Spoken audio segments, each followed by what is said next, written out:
ไม่ห่างลูกสามผักตอน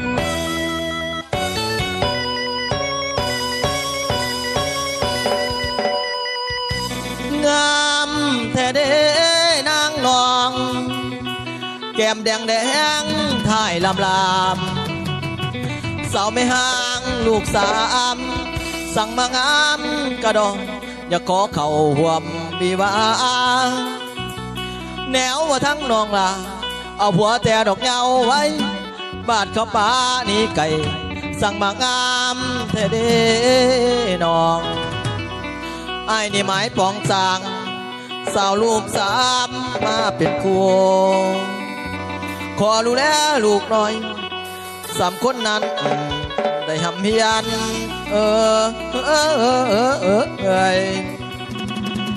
เด้อนาง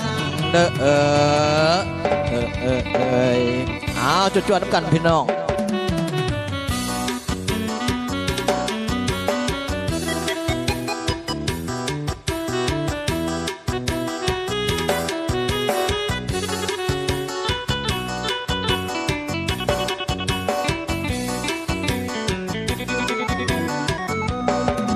หวานแหเหมือนถึกปลาไข่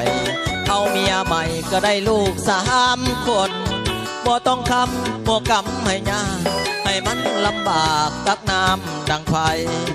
แต่งงานแล้วมีลูกไว้ใส่มันแสนภูมิใจหากไม่ห่างลูกสาม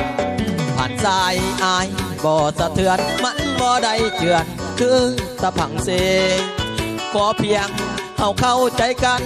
ร่วมกันสุขสันต์ก็สุขใจแล้วเดเจ้าโอเคไอ้ก็โอเคบ่ได้หลังเลเต็มใจฮักนาโอ้ไม่ห่างลูกสามน้องมีความงามสำนักเขียนหมอผิวพรรณยังเต่งยังตึงน่าว่าเป็นหนึ่งบ่มีไผทอลอยถึกใจกระดอ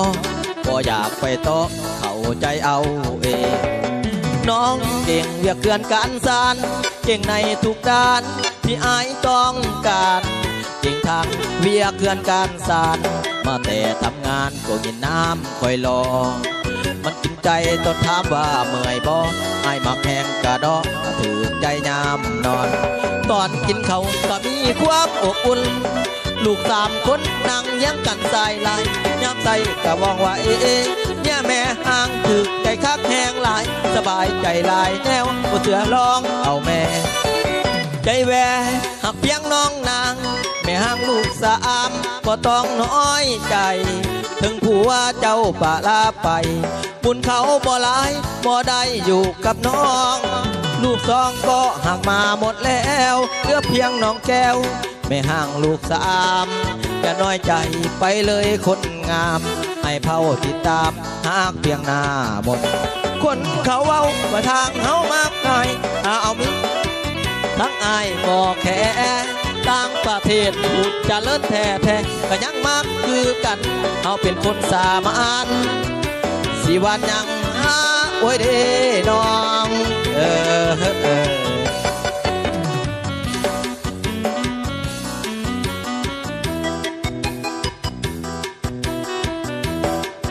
เอาเกี่ยวเด้อเกี่ยวเด้อ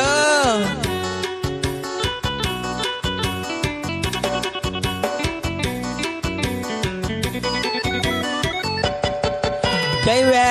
หักเพียงน้องนางไม่ห่างลูกสามก็ต้องน้อยใจถึงผัวเจ้าป่าลาไปบุญเขาบ่หลายบ่ได้อยู่กับน้องลูกสองก็หักมาหมดแล้วเหลือเพียงน้องแก้วไม่ห่างลูกสามอย่าน้อยใจไปเลยคนงามให้เผาติดตามหากเพียงหน้าหมดคนเขาเมาว่าทางเฮามากง่ายถ้าเอามิแม่ห่างทั้งอายบอกแค่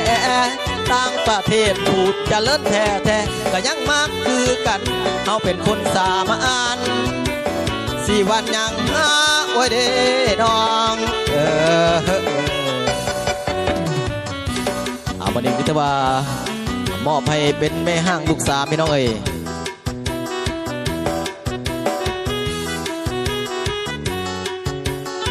พิเศษก็มอบไปทั้งอาจารย์แก่นมือกีบอร์ดยอดฮิตเนาะให้เกียรติมายืนยันทำข่าว